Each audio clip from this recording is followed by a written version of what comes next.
After 40 years as a high court judge, I hosted my retirement dinner. Just before the toast, I saw my ambitious nephew slip a white pill into my red wine. I pretended to drop my fork and swapped the goblets. 5 minutes later, he stood up to speak and, "I'm glad to have you here. Follow this story until the end and comment the city you're watching from, so I can see how far my story has reached." I never thought my retirement dinner would become the night I discovered who my nephew really was. After 40 years on the bench, I had seen every kind of betrayal, every form of deception that human beings could devise.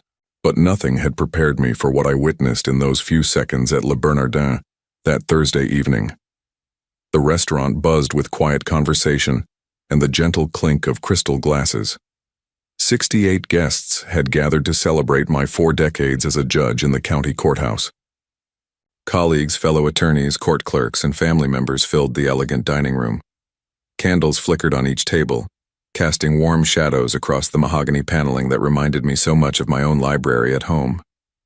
I stood near the bar, accepting congratulations and well wishes, my hand instinctively touching the gold ring on my finger, the same graduation ring I had worn for 40 years. The weight of it felt heavier tonight, as if it carried the significance of everything I was leaving behind. "Uncle Edwin, you look distinguished as always." Floyd appeared beside me, his smile bright and confident. At 42, he had inherited his mother's sharp cheekbones and quick wit, but there was something in his eyes tonight that I couldn't quite place. Something restless. "Thank you for organizing all this, Floyd," I said, gesturing toward the beautifully arranged tables. "Margaret would have been proud to see how you've grown." His expression flickered for just a moment at the mention of his mother, my sister, who had passed away 30 years ago in that terrible car accident. Floyd had been only 12 then, a frightened boy who came to live with me because there was no one else. I had never married, never had children of my own, so raising him became the most important thing I had ever done. "She would have wanted you to have a proper send-off," Floyd said, adjusting his expensive tie. I noticed he was wearing the watch I had given him when he passed the bar exam, a Rolex worth $8,000. "After everything you've done for this community, for me, you deserve recognition." The sincerity in his voice warmed me, and I felt that familiar surge of paternal pride. This was the boy I had tutored through high school mathematics, the young man I had guided through law school, paying his monthly tuition of $3,200 without ever making him feel like a burden. Floyd had become everything I had hoped. A successful attorney with his own practice, a lovely wife named Victoria, a beautiful home in the suburbs. "Judge Patterson, congratulations on your retirement." Sarah Chen, my longtime court assistant, approached with a warm smile. 40 years of service to justice. That's something to be truly proud of. "Thank you, Sarah. I couldn't have done it without dedicated people like you," I replied, meaning every word. Sarah had worked with me for 15 years, and her loyalty and competence had made even the most difficult cases manageable. "I need to check on the dinner arrangements," Floyd said, excusing himself with another smile. I watched him walk toward our table where the place cards were arranged with military precision. He had always been detail-oriented, even as a child. I remembered helping him organize his school projects, watching him line up his pencils and notebooks with the same careful attention he now applied to his legal briefs. The evening progressed beautifully. Speeches were made, stories were shared, and I found myself genuinely moved by the outpouring of respect and affection from people whose lives had intersected with mine over the decades. Judge Harrison, my old mentor who was now 87, stood and spoke about the importance of integrity in the judicial system, his voice still strong despite his age. As we moved to our assigned seats for dinner, I felt a deep sense of satisfaction. This was how a career should end, surrounded by people who valued your contributions, who understood the weight of the decisions you had made, the responsibility you had carried. Floyd held out my chair for me, a gesture of respect that reminded me of the manners I had taught him as a teenager. "I took the liberty of ordering your favorite wine," he said, indicating the deep red liquid in the crystal glass beside my plate. "The 1987 Bordeaux from the case you've been saving for special occasions." I was touched by his thoughtfulness. That wine had been a gift from a grateful attorney 20 years ago, after I had ruled fairly in a particularly contentious divorce case. I had been saving it indeed, waiting for the right moment to open it. "That's very considerate of you," I said, settling into my chair. The familiar comfort of routine surrounded me, the weight of my suit jacket, the texture of the starched napkin, the soft murmur of conversation from the surrounding tables. Floyd took his seat to my right, Victoria beside him. She looked elegant as always, her dark hair pulled back in a sophisticated chignon, her emerald dress complementing her olive skin. They made a handsome couple, and I had often thought how proud Margaret would have been to see her son so well settled. "Uncle Edwin," Victoria said, reaching across to squeeze my hand. "Floyd has told me so many stories about growing up in your house. How you helped him with his homework every night, how you attended every school function. He was easy to help," I replied, looking at Floyd with affection. Always eager to learn, always asking the right questions. But as I reached for my wine glass, something caught my eye that made my blood turn to ice in my veins. Floyd was glancing around the table nervously, his fingers drumming against the white tablecloth. When he thought no one was looking, he reached into his jacket pocket and withdrew something small, a tiny white object that he palmed expertly. My years of observing human behavior in the courtroom had trained me to notice details others might miss, and what I saw made my heart pound with a rhythm I had never experienced before. With movements so quick they were almost invisible, Floyd leaned slightly toward my wine glass and dropped whatever he was holding into the dark red liquid. It dissolved instantly, leaving no trace except for a brief fizzing that could easily have been mistaken for the wine's natural carbonation. Time seemed to stop. The conversations around me became muffled as if I were underwater. The candlelight wavered, and I felt a strange disconnection from my own body, as if I were watching this scene unfold from somewhere else entirely. The boy I had raised, the nephew I had loved like a son, had just contaminated my drink with something. The implications crashed over me in waves, each one more devastating than the last. This wasn't a prank or an accident. The careful way he had checked to ensure no one was watching, the precise timing, the practiced motion, this was planned. Floyd straightened up, adjusting his cufflinks with casual confidence, and turned to smile at me. "Shall we toast to your retirement, Uncle Edwin? To the end of one chapter and the beginning of another?" I stared at him. This man I thought I knew better than anyone else in the world. The face that had looked up at me with trust when he was 12. The young man who had hugged me tearfully when he passed the bar exam. The nephew who called me every Sunday to check on my health and ask about my week. "Yes," I managed to say, my voice sounding strange to my own ears. "A toast sounds perfect." My hand trembled slightly as I reached for my glass, but I caught myself before Floyd could notice. 40 years of maintaining composure on the bench served me well in this moment. I had learned to keep my expression neutral even when hearing the most shocking testimony, even when facing the most difficult decisions. But inside, my world was crumbling. The trust that had been the foundation of our relationship for 30 years was dissolving as quickly as whatever substance Floyd had placed in my wine. I needed time to think, to understand what was happening and why. Most importantly, I needed to figure out what to do next. Because if Floyd was capable of this, whatever this was, then everything I thought I knew about him was a lie. As I sat there holding my tampered wine glass, my mind raced backward through the months leading up to this moment. How had I missed the signs? How had a man who had spent 4 decades reading people, interpreting their motivations and detecting their deceptions, failed to see what was happening in his own family? The first warning should have been Floyd's sudden interest in my estate planning. 3 months ago, he had brought up the subject during one of our regular Sunday dinners at my house in Richmond Hill. We were sitting in my library, surrounded by the floor-to-ceiling shelves of law books and case studies that had been my constant companions for so many years. "Uncle Edwin," he had said, setting down his coffee cup on the mahogany side table, "have you given any thought to updating your will recently?"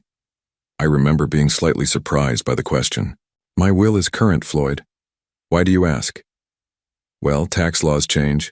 Estate planning strategies evolve," he had replied, his tone casual but his eyes sharp with something I now recognized as calculation. "I just want to make sure you're taking advantage of all available options. You've worked so hard to build what you have. It would be a shame if poor planning meant losing a significant portion to unnecessary taxes. At the time, his concern had seemed natural, even touching. Here was my nephew, a successful attorney in his own right, wanting to ensure that my life's work would be preserved and properly distributed. I had felt grateful for his attention to such matters. "I appreciate your concern," I had told him that evening, "but my attorney handles those details. Everything is properly structured." Floyd had nodded, but I noticed he had pressed further. Of course. I just thought, given my background in estate law, maybe I could review everything, just to give you peace of mind." I should have wondered why he was so eager to examine my financial affairs. Instead, I had been pleased by his initiative, interpreting it as evidence of his maturity and professional competence. The second sign had come 6 weeks later. Floyd had visited my chambers at the courthouse, something he rarely did. He sat in the leather chair across from my desk, the same chair where countless attorneys had presented their cases over the years. "Uncle Edwin, I've been thinking about your retirement plans," he had said, leaning forward with apparent earnestness. "You've been working for 4 decades. Don't you think it's time to step back and enjoy the fruits of your labor?" "I am retiring, Floyd. The dinner next month is my farewell celebration, remember?" "Yes, but I mean really stepping back, traveling, relaxing, maybe moving somewhere more convenient for your daily needs. This house is quite large for one person, and maintaining it must be expensive." His suggestion that I sell the house had struck me as odd. The Victorian mansion on Richmond Hill had been my home for 35 years. Every room held memories.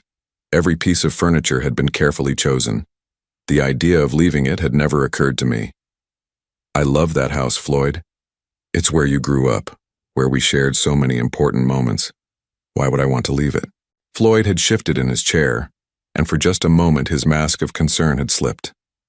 I caught a glimpse of impatience, maybe even frustration, before he composed himself again. "I just want to make sure you're not burdening yourself unnecessarily," he had said. "A smaller place might be easier to manage, more practical for someone your age." Someone your age. The phrase had stung, though I hadn't acknowledged it at the time. At 62, I felt healthy and vital. The idea that I needed to downsize my life because of my age seemed premature, almost insulting. Now, sitting at this dinner table with my contaminated wine glass before me, I realized Floyd had been assessing my assets, calculating their value, planning for their transfer. The house worth $750,000, the investment portfolio I had built over decades of careful saving, the pension that would continue for Victoria after my passing. He had been taking inventory. The third sign had been the most disturbing, though I had dismissed it at the time. 2 weeks ago, Floyd had come to dinner with an unusual request. He wanted to borrow against his inheritance. "I have an investment opportunity," he had explained as we sat at my dining room table. "A real estate development that could triple the initial investment within 2 years. But I need capital quickly, and my liquid assets are tied up in the practice." "What kind of investment requires such urgency?" I had asked. Floyd's explanation had been vague, filled with terms like time-sensitive opportunity and exclusive access. When I pressed for details, he had become evasive, almost defensive.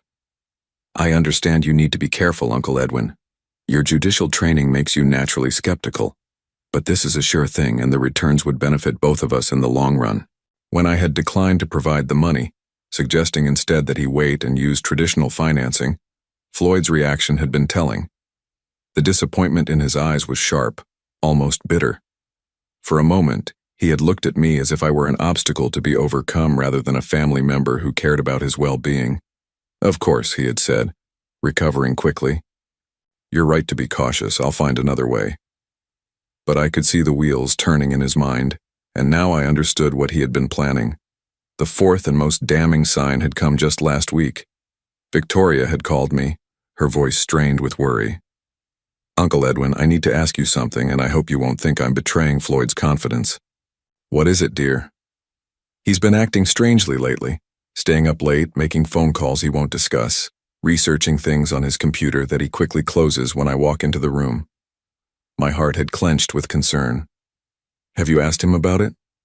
"I tried, but he says it's just work pressure." "But Edwin, I found some papers on his desk, printed articles about medical conditions, treatments, things that could affect elderly people. At the time, I had assumed Floyd might be worried about my health, perhaps researching ways to help me age more gracefully. Now I realized he had been researching something entirely different. I'm probably being paranoid, Victoria had continued, but some of the articles were about medications, interactions, things that could cause problems for someone your age.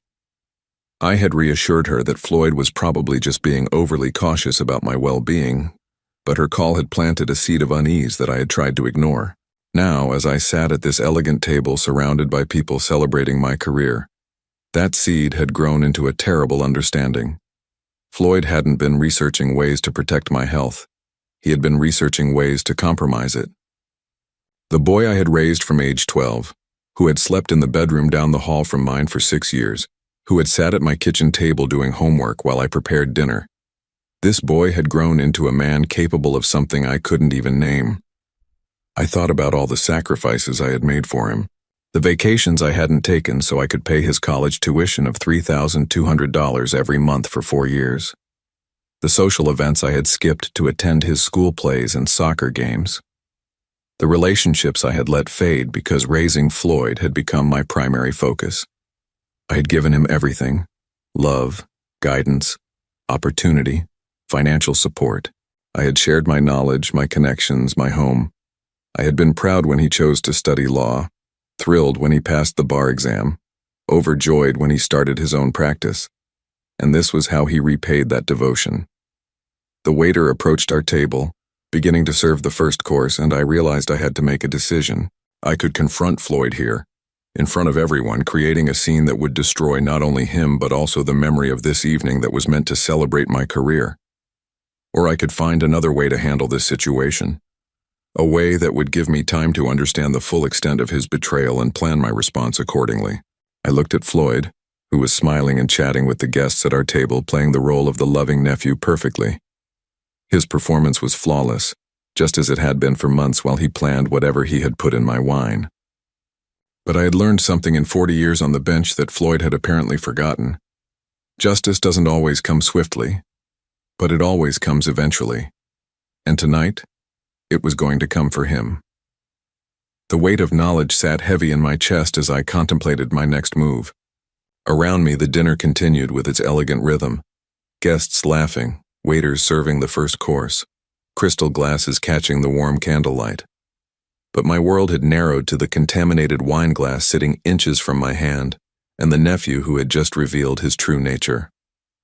Floyd was engaged in animated conversation with Judge Harrison about recent changes in corporate law, his voice confident and professional. To anyone watching, he appeared to be the perfect nephew, attentive, successful, devoted. But I could see through the performance now, and what I saw chilled me to the bone. I needed to act, but I also needed to be smart about it. 40 years on the bench had taught me that hasty decisions often led to regrettable consequences. This situation required the same careful consideration I had applied to the most complex legal cases. "Uncle Edwin, you seem quiet tonight," Victoria observed, her dark eyes filled with genuine concern. "Are you feeling all right?" The irony of her question wasn't lost on me. Here was Floyd's wife worried about my well-being, while her husband sat beside her having just tampered with my drink. Did she know? Was she part of this? Or was she as deceived as I had been? "Just reflecting on the evening," I replied, managing a smile. 40 years of memories tend to flood back at moments like this. Floyd glanced at me and I caught something in his expression. Anticipation, maybe even excitement. He was waiting for me to drink the wine, waiting to see the results of whatever he had put in it. The realization made my stomach turn, but I kept my face carefully neutral. "You should try the wine, Uncle Edwin," Floyd said, raising his own glass. "It's really exceptional, perfect for toasting such a momentous occasion." His insistence confirmed my worst fears. This wasn't paranoia or misunderstanding. Floyd genuinely wanted me to consume whatever he had put in that glass. "You're right," I said, reaching for the wine. "A toast is definitely in order." But as my hand moved toward my glass, I deliberately knocked my fork to the floor. The silver utensil clattered against the hardwood, drawing the attention of everyone at our table.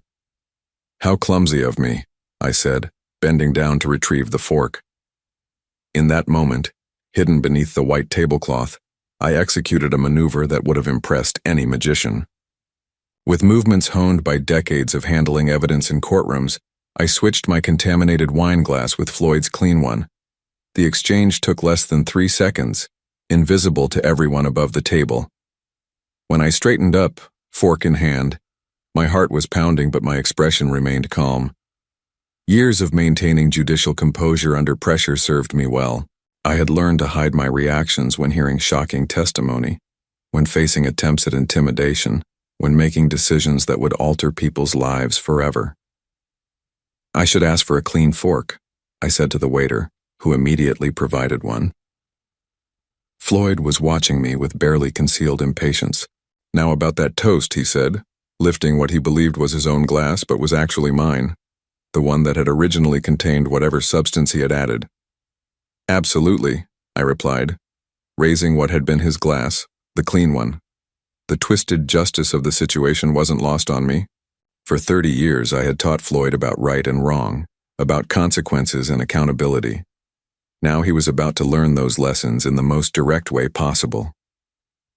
To Judge Edwin Harrison, Floyd announced, standing and holding his glass high. His voice carried across our section of the restaurant, drawing smiles and attention from nearby tables. A man who has dedicated his life to justice, who raised me when I had nowhere else to turn, who showed me the meaning of integrity and honor. The words sounded beautiful, heartfelt even. If I hadn't just witnessed his betrayal, I might have been moved to tears. Instead, I felt sick listening to him speak about integrity while holding a glass that contained evidence of his complete lack of it. Uncle Edwin taught me that every action has consequences, Floyd continued, his eyes meeting mine. That we must be prepared to face the results of our choices, good or bad. The irony of his words was almost unbearable. He was about to experience exactly what he had just described, though not in the way he expected. He showed me that family is the most important thing in life, Floyd went on, his voice growing more emotional. That love and loyalty should guide our decisions, and that we should always protect those we care about.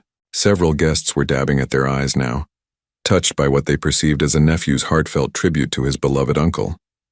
If only they knew the truth. So here's to you, Uncle Edwin, Floyd said, raising his glass higher. Thank you for everything you've given me. Thank you for making me the man I am today.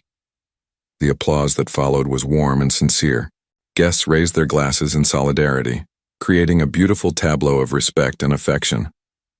I stood as well, holding my clean glass, and nodded acknowledgement to the room. Thank you all, I said, my voice steady despite the chaos in my heart. Your words mean more to me than you could know. Floyd smiled at me with what appeared to be genuine love, then brought his glass, the contaminated one, to his lips and drank deeply. I watched in fascination as he consumed a significant portion of the wine, apparently savoring its taste. Excellent choice, he said to me, setting the glass down. This vintage is truly special. Yes, I agreed, taking a small sip from my own clean glass. It certainly is. The dinner continued around us.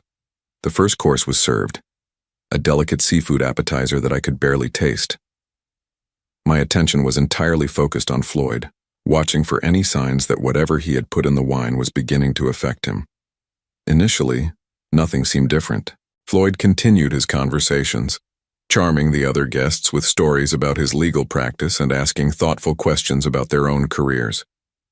He was performing his role perfectly, just as he had been performing the role of loving nephew for who knows how long. But as the minutes passed, I began to notice subtle changes. Floyd's speech became slightly less precise. His gestures grew more expansive, less controlled. When he reached for his water glass, his hand trembled almost imperceptibly. Are you feeling all right, darling? Victoria asked, placing her hand on his arm with obvious concern. Fine, Floyd replied, but his voice was softer now, less confident. Just excited about the evening. I continued to watch him, feeling a complex mixture of emotions. Part of me was satisfied to see justice beginning to unfold. But another part, the part that remembered the 12-year-old boy who had cried in my arms after his parents' funeral.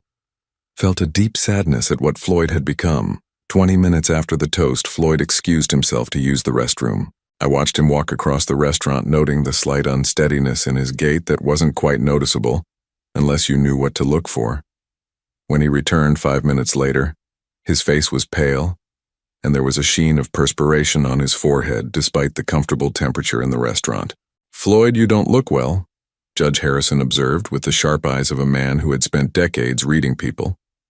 "I think I might have had too much to drink," Floyd said, attempting a laugh that came out forced and hollow. "The excitement of the evening, I suppose."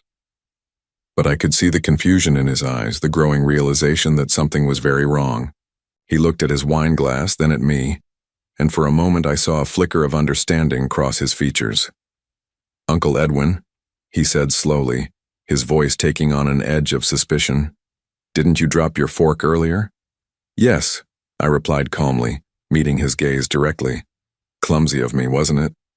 Floyd stared at me for a long moment, and I could see his mind working, trying to piece together what had happened. His eyes moved from his glass to mine, then back again. The color drained from his face as the implications began to dawn on him. "I think," he said carefully, gripping the edge of the table, "I think I need some fresh air." "Of course," Victoria said, immediately standing to help him. "Let me come with you." "No," Floyd said sharply, then softened his tone. "No, I just need a moment alone." As he made his way toward the restaurant's entrance, moving with increasing difficulty, I felt the weight of 4 decades of judicial experience settling over me. I had just witnessed justice in its purest form, a man facing the exact consequences he had intended for someone else. What happened next unfolded like a slow-motion disaster that I could see coming but felt powerless to prevent. Floyd had been outside for nearly 15 minutes when Victoria began to show real concern. "I should check on him," she said, rising from her chair with obvious worry. "He's never been one to get sick from wine." "Perhaps we should all step outside for some air," Judge Harrison suggested, his weathered face creased with concern. "The evening has been quite emotional." Before anyone could respond, Floyd appeared in the doorway of the restaurant. The transformation in his appearance was startling. His usually perfect hair was disheveled, his expensive tie was loosened, and his face had taken on a grayish pallor that made him look far older than his 42 years. He moved slowly back to our table, one hand trailing along the wall for support. Several diners from other tables glanced up with curiosity, sensing that something was amiss. "Floyd, my God, what happened?" Victoria jumped up to help him, her voice tight with alarm. "I'm fine," he said, but his words were slightly slurred now, and the tremor in his hands was becoming more pronounced. "Just need to sit down for a moment." As he lowered himself into his chair, I could see the confusion and growing panic in his eyes. Whatever he had put in my wine was affecting him far more severely than he had anticipated. The irony wasn't lost on me. Floyd had miscalculated the dosage, perhaps assuming that my age would make me more vulnerable to whatever substance he had chosen. "Should I call a doctor?" Sarah Chen asked from across the table, her natural concern for others overriding any confusion about the situation. "No, no," Floyd said quickly, too quickly. "I just need water." But even as he reached for his water glass, his coordination failed him. The glass slipped from his trembling fingers and shattered against his dinner plate, sending crystal shards across the white tablecloth. The sound drew attention from every table in our section of the restaurant. A collective gasp arose from our guests. Victoria immediately knelt beside Floyd's chair, her dark eyes wide with fear. "Darling, you're scaring me. Tell me what's wrong." For a moment, Floyd's gaze met mine across the table. In his eyes, I saw the full realization of what had occurred. He understood that I had discovered his plan and turned it back on him. But more than that, I could see the dawning comprehension that whatever he had intended for me was now coursing through his own system. "Uncle Edwin," he whispered, his voice barely audible above the concerned murmur of voices around us. "I need to talk to you. Alone." The desperation in his tone was unmistakable. Here was a man who had just realized that his carefully laid plan had backfired spectacularly. and who was beginning to face consequences he had never imagined for himself. "I think you should focus on feeling better first," I replied calmly, though my heart was racing with adrenaline. "Perhaps some fresh air would help?" Floyd tried to stand, but his legs wouldn't support him properly. He gripped the table's edge, his knuckles white with the effort of remaining upright. "Something's wrong," he said, no longer trying to hide his distress. "Something's very wrong." Judge Harrison, with his decades of experience reading people and situations, leaned forward with sharp attention. "Floyd, you mentioned earlier that you might have had too much to drink, but this seems like something more serious. Are you taking any medications that might interact with alcohol?" The question hit Floyd like a physical blow. His face went even paler, and I could see him struggling to find an answer that wouldn't reveal the truth. He began, then stopped. His breathing was becoming labored, and small beads of sweat were forming on his forehead, despite the comfortable temperature in the restaurant. Victoria placed her hand on his arm, her concern deepening. "Floyd, you're frightening me. Please let someone call for medical help." "No!" The word came out sharper than Floyd intended, drawing even more attention from nearby tables. Restaurant staff were beginning to hover nervously at the edges of our section, clearly uncertain about how to handle the situation. I watched all of this unfold with a mixture of fascination and deep sadness. This wasn't how I had wanted the evening to end. Part of me had hoped that confronting Floyd privately might have led to a confession, perhaps even to understanding why he had chosen this path.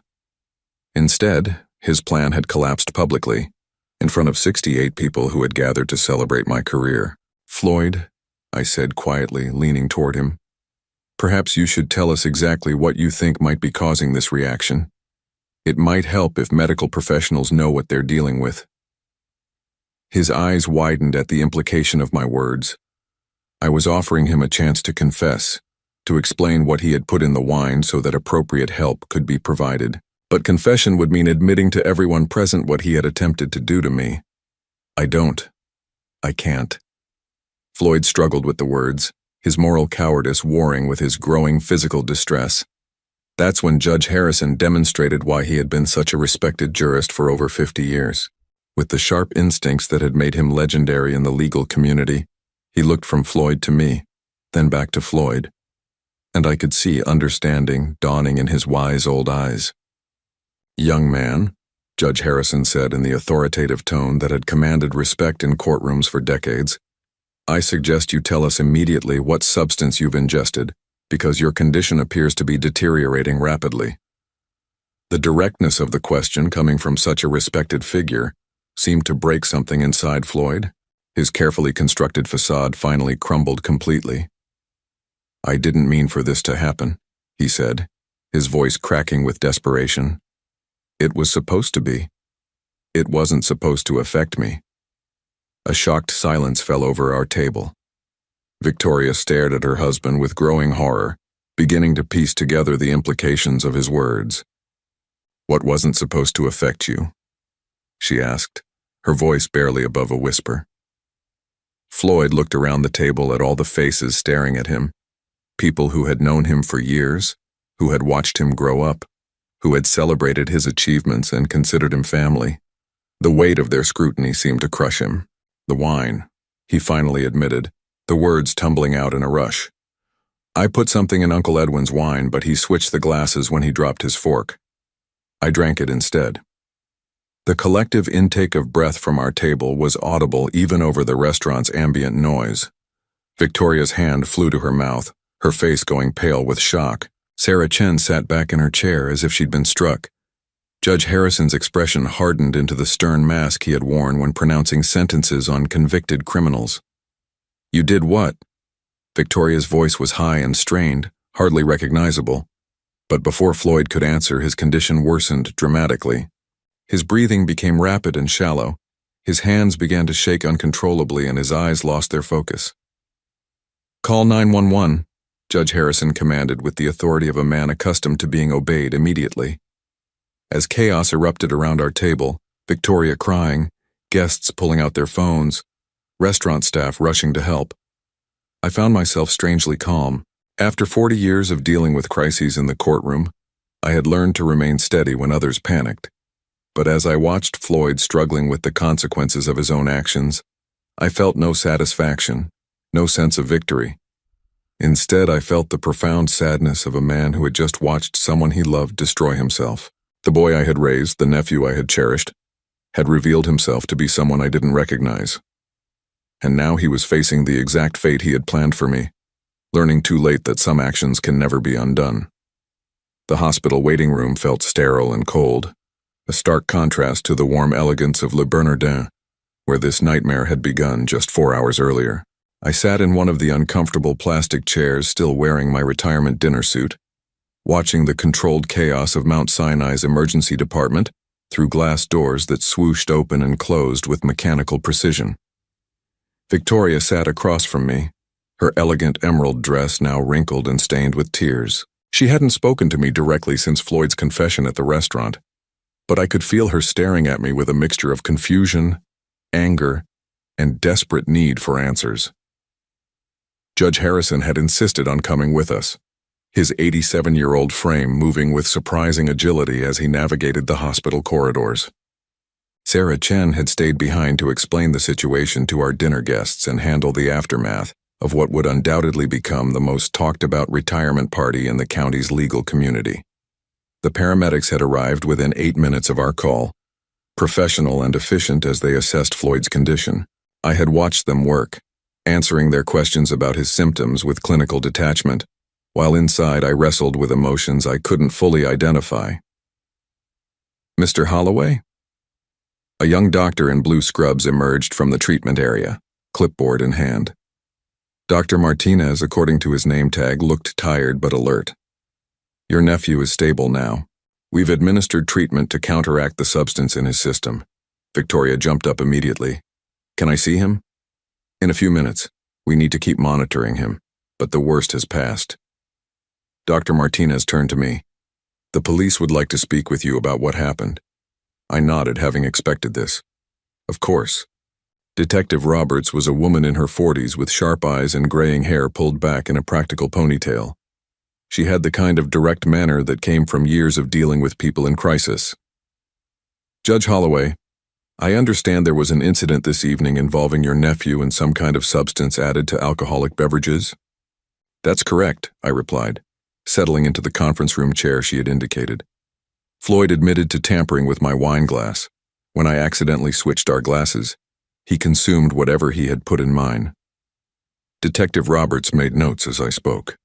"Do you have any idea what substance he used?" "No, though I assume the hospital tests will reveal that information." "They will. What I'm trying to understand is the sequence of events. You say you accidentally switched glasses?" I paused, weighing my words carefully. 40 years of legal experience had taught me the importance of precision in testimony. I dropped my fork and bent down to retrieve it. During that time, our glasses were switched. Whether it was accidental or intentional is difficult to determine. The detective studied my face for a long moment. "Judge Holloway, given your legal background, I'm sure you understand that if this was intentional retaliation, it could constitute a crime." "I understand the law, Detective. I also understand that a man who tampers with someone else's drink bears responsibility for the consequences of that action, regardless of who ultimately consumes the substance." She nodded slowly. "We'll need a full statement from you, and we'll be investigating the incident thoroughly. Your nephew could face serious charges for what he attempted." After giving my statement, I returned to the waiting room to find Victoria pacing near the windows. The mascara that had run down her cheeks earlier had been cleaned away, but her eyes were red and swollen from crying. "They're letting me see him now," she said without looking at me. "The doctor says he'll recover completely, but it will take time." "I'm glad to hear that," I said, meaning it despite everything that had happened. Victoria turned to face me then, her expression a mixture of pain and accusation. "How could you do this to him, Edwin? How could you let him drink something that dangerous?" The question hit me like a physical blow. Even after Floyd's public confession, she was finding a way to make me responsible for his suffering. "Victoria," I said gently, "Floyd put that substance in my drink, intending for me to consume it. He made that choice. He bears the responsibility for what happened. But you knew, she said, her voice rising. You knew and you let him drink it anyway. Judge Harrison, who had been sitting quietly in the corner, spoke up with the authority that had made him legendary in legal circles. Young lady, I suggest you direct your anger where it belongs. Your husband attempted something unthinkable tonight. Victoria's face crumpled. I don't understand any of this. Floyd loves Edwin. He's always talked about how grateful he is for everything Edwin did for him. Why would he? Why would he try to hurt him? That was the question I had been asking myself since the moment I witnessed Floyd tampering with my wine. Why had the boy I raised, the young man I loved like a son, chosen to betray me in such a fundamental way? I think, Judge Harrison said quietly, that's a question only Floyd can answer. 20 minutes later, a nurse led us to Floyd's room. He was awake, propped up against white pillows, with an IV line running into his left arm. The confident, charismatic attorney from the dinner party was gone, replaced by someone who looked fragile and defeated. Uncle Edwin, he said when he saw me, his voice hoarse from the medical procedures. I'm sorry. I'm so sorry. I pulled a chair close to his bed, noting how Victoria remained standing near the door, as if she couldn't decide whether to comfort her husband or maintain distance from him. Floyd, I need you to help me understand something, I said, leaning forward. Why? What drove you to do this? He closed his eyes, and when he opened them again, they were filled with tears. The practice is failing, Uncle Edwin. I'm drowning in debt. Victoria doesn't know how bad it is. I've been hiding it from everyone. The admission hung in the air between us. Victoria gasped, her hand flying to her throat. How much debt? I asked. $240,000. Bad investments, poor financial decisions, clients who didn't pay. It snowballed faster than I could control it. I felt a familiar heaviness in my chest, the same feeling I had experienced when sentencing young offenders whose lives had been derailed by poor choices and circumstances beyond their control. So you thought the solution was to... What exactly? What did you put in my wine? Floyd's face flushed with shame. Something I got from a client who couldn't pay his fees. He said it would cause someone to become disoriented, maybe lose consciousness for a while. I thought if you had some kind of medical episode, maybe a mild stroke or heart incident, you might decide to restructure your estate, maybe give me early access to my inheritance. The calculated coldness of his plan was breathtaking. He hadn't just intended to harm me. He had planned to use my supposed medical crisis as leverage to extract money from me. Floyd, Victoria whispered from the doorway, her voice breaking. You planned to fake a medical emergency to manipulate inheritance money? I was desperate, he said, turning toward her with pleading eyes. I didn't want to hurt him permanently. I just needed a way to access funds quickly. But you had no idea what that substance would actually do to him, Judge Harrison interjected, his voice stern. You experimented with his health based on the word of someone who gave you an unknown chemical as payment for legal services. Floyd's shoulders sagged as the full weight of his actions settled over him. I know how it sounds. I know how terrible it is. But I was out of options. The creditors were threatening everything, the house, the practice, our entire life. So you decided to threaten mine instead, I said quietly. He looked at me then with the same expression he had worn as a 12-year-old boy when he had broken something valuable and was waiting for punishment. But this wasn't a broken vase or a missed curfew. This was a betrayal that cut to the very core of everything I had believed about our relationship. I never meant for it to go this far, he whispered. When I saw you switch the glasses, I thought about stopping you.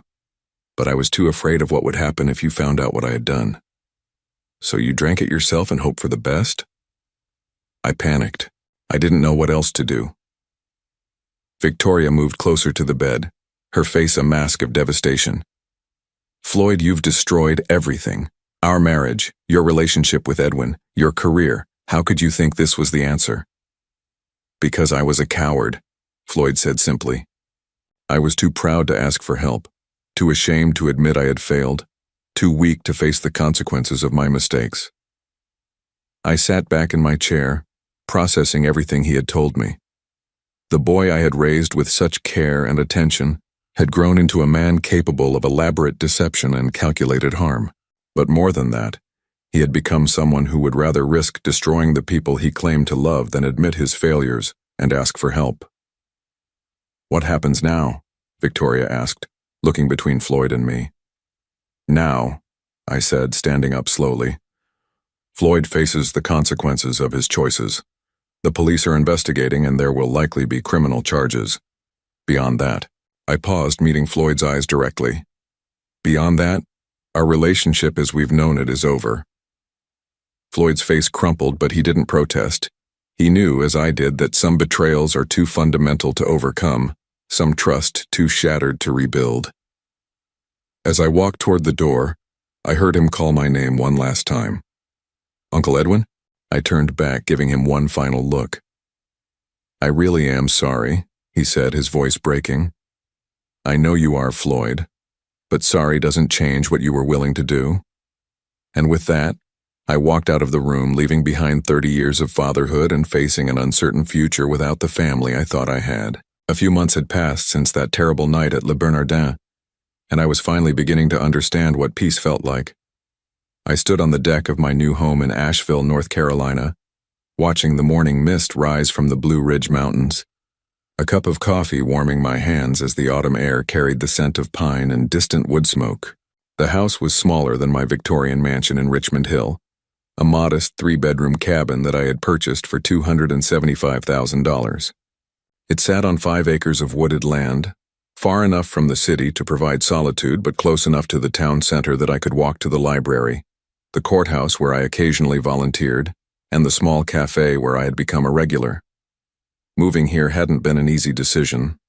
For 35 years, that house in Richmond Hill had been my sanctuary, filled with memories of raising Floyd, of quiet evenings reading by the fireplace, of Sunday dinners around the mahogany table where we had shared so many conversations about his future. But after the trial, after everything that had been revealed, those memories had become too painful to bear.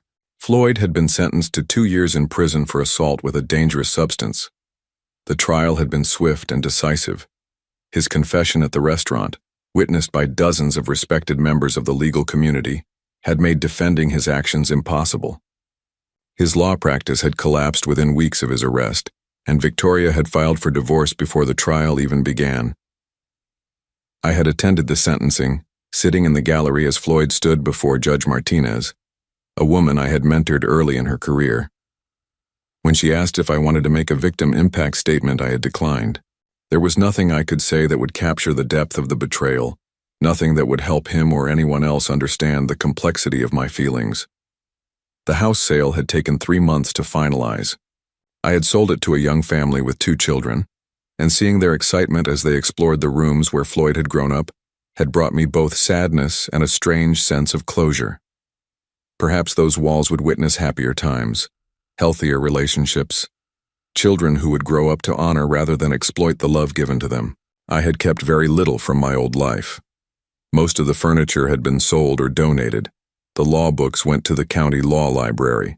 The fine china and crystal, including those red wine glasses that had played such a crucial role in my salvation, were given to Sarah Chen, who had remained a loyal friend throughout the ordeal.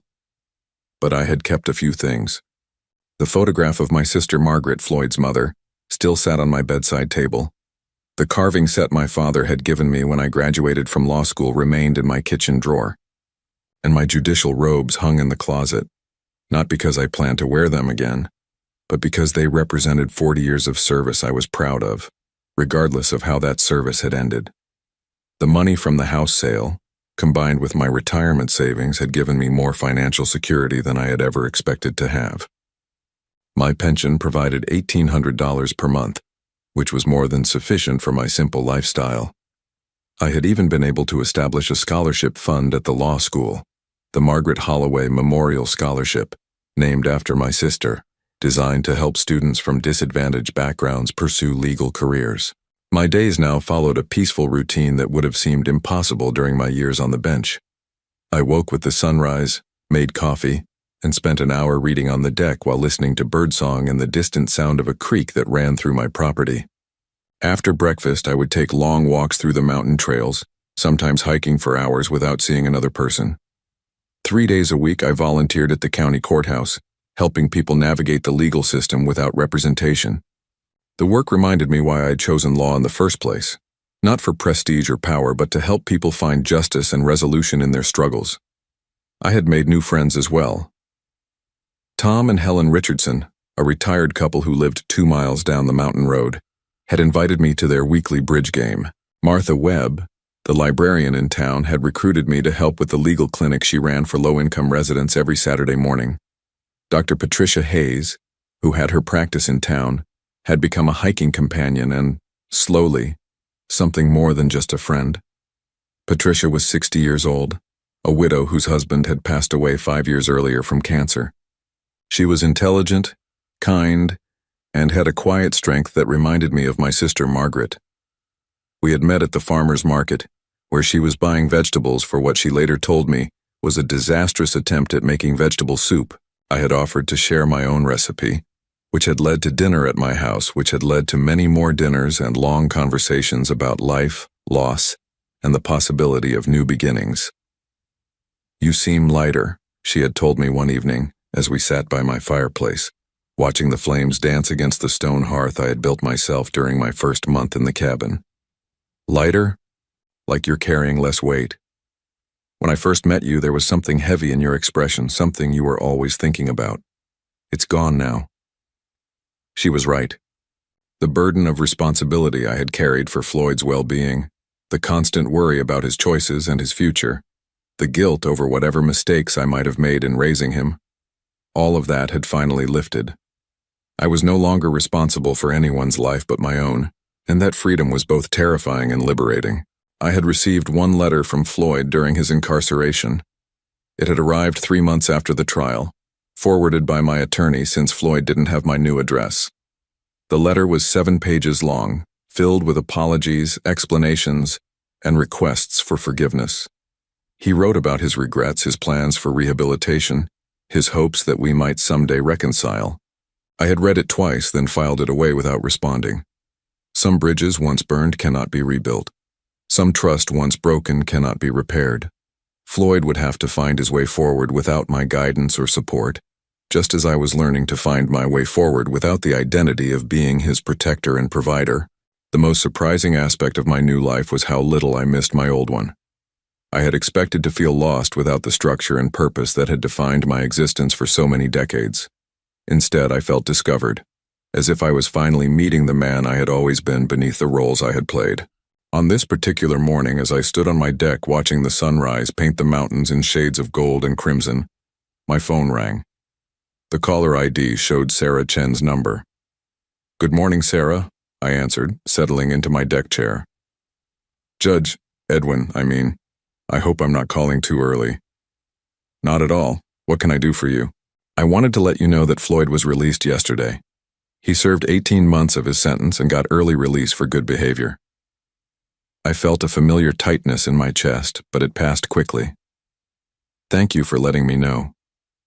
He asked me if I knew how to reach you.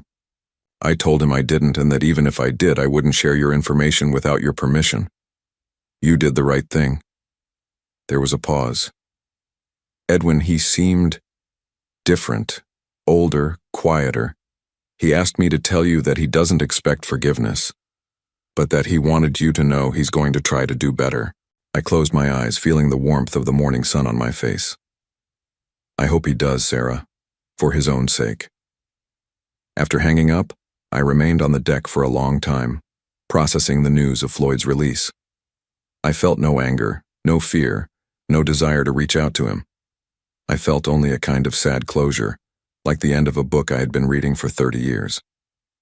At noon, Patricia arrived with hiking boots and a backpack filled with sandwiches and water bottles. We planned to explore a new trail that led to a waterfall Tom Richardson had told us about. "You look peaceful today," she said, kissing my cheek as she set down her pack. "I feel peaceful," I replied, meaning it completely.